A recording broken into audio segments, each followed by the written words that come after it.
I thought my life was perfect. A dedicated nurse, a devoted mother to my son Aiden and daughter Emma, and married to the man I loved, Jason. We weren't wealthy, but we had a home filled with laughter. My younger sister, Vanessa, was the opposite. She chased success, always needing to have the best, be the best. One afternoon, an elegant invitation arrived in the mail. It was for Vanessa's wedding. The groom, a powerful real estate developer named Richard. It was the ultimate prize, and she'd won it. I couldn't help but feel a sting of envy. Her life seemed so glamorous, while mine felt, well, ordinary. My marriage to Jason had lost its spark, replaced by a quiet routine. Lately, Jason had been working late, his phone always buzzing with secretive calls he'd taken the other room. I tried to ignore the gnawing feeling in my stomach, telling myself it was just work stress. But one evening, as I tucked Aiden into bed, he looked at me with his big, innocent eyes and said,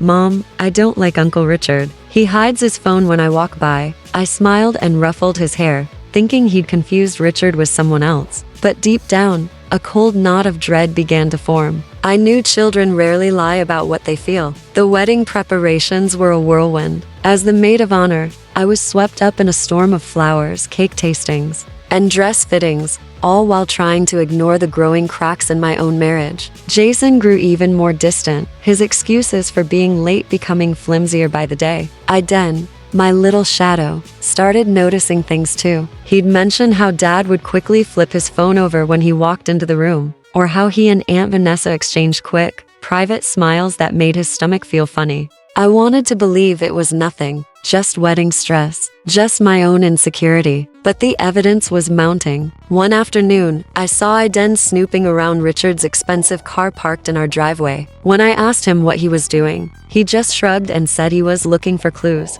A child's game, I thought, but his seriousness was unsettling. The night of the rehearsal dinner, the tension was unbearable. Jason claimed he had an urgent work meeting and would meet us there. He left looking stressed, but it was a different kind of stress than usual. He didn't come home until well after midnight, his face pale and his hands shaking. He mumbled something about a deal falling through and fell into a troubled sleep. As I watched him, a chilling question crept into my mind.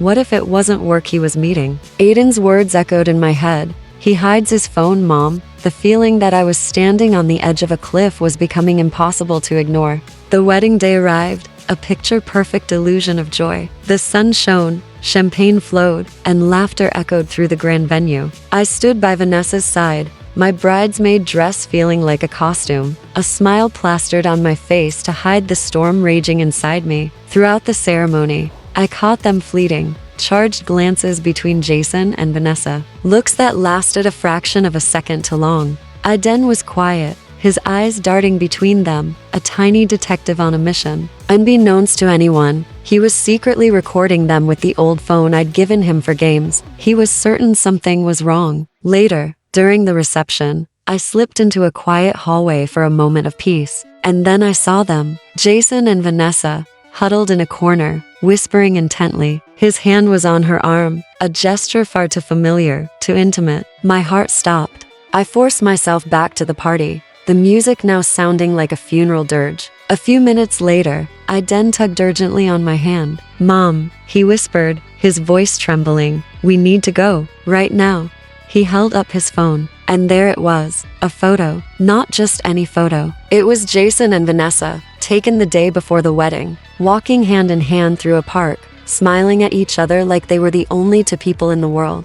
The blood drained from my face. The husband I trusted and the sister I loved both smiling in the same frame, their betrayal captured in a single click. With Aiden's small, brave hand in mine, I walked straight to Richard. My voice didn't shake as I showed him the photos on the phone. His world imploded right in front of my eyes. The charming smile vanished, replaced by a look of pure, gut-wrenching shock. Before he could even form a word, Vanessa and Jason rounded the corner, laughing, their happiness a cruel mockery. And then they saw us. They saw the phone. They saw Richard's face. The charade was over. The garden, moments ago a scene of celebration, became a battleground. Rage, tears, and shattered illusions filled the air. Vanessa, cornered and exposed, finally confessed. Her words were laced with years of bitter envy. "You had everything," she screamed at me, tears streaming down her face. The perfect family, the admiration. Jason was the only one who ever truly saw me. Richard, his voice cold as ice, looked at her and said, "A home cannot be built on lies." He turned to the guests and announced the wedding was over. In the chaos, I found a strange sense of calm. I looked at Jason, the man I had built a life with, and said two simple words, "We're done."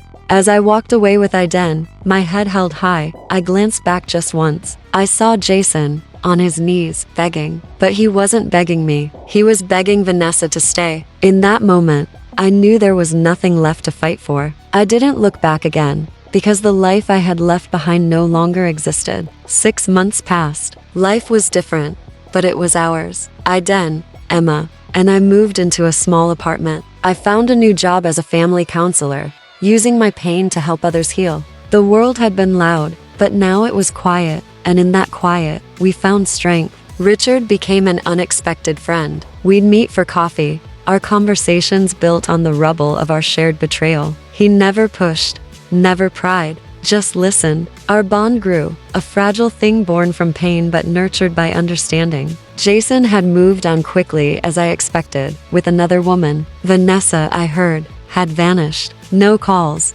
no letters. She was a ghost. Then came Christmas Eve. Snow was falling gently outside our window, blanketing the city in white. Aiden and Emma were asleep, dreaming of Santa. A soft knock echoed through the apartment. My heart fluttered. No one ever came by this late. I opened the door, and there she was, Vanessa. She looked pale, broken, a shadow of the vibrant woman she once was. "Can we talk?" she whispered, her voice barely audible. I hesitated. Every instinct screamed to shut the door, to protect the fragile peace I had fought so hard to build. But then I looked past her, into the cold night, and saw her shivering. At that moment, Aiden appeared behind me, rubbing the sleep from his eyes. He looked at Vanessa, and a small, slow smile spread across his face. "Merry Christmas, Annie," he said, his voice soft. I took a deep breath and stepped aside, opening the door wider. As Vanessa stepped inside, out of the cold, I realized the truth. Sometimes the bravest thing isn't just exposing a painful truth, it is finding the grace to let love rebuild in the ruins. Thanks for watching.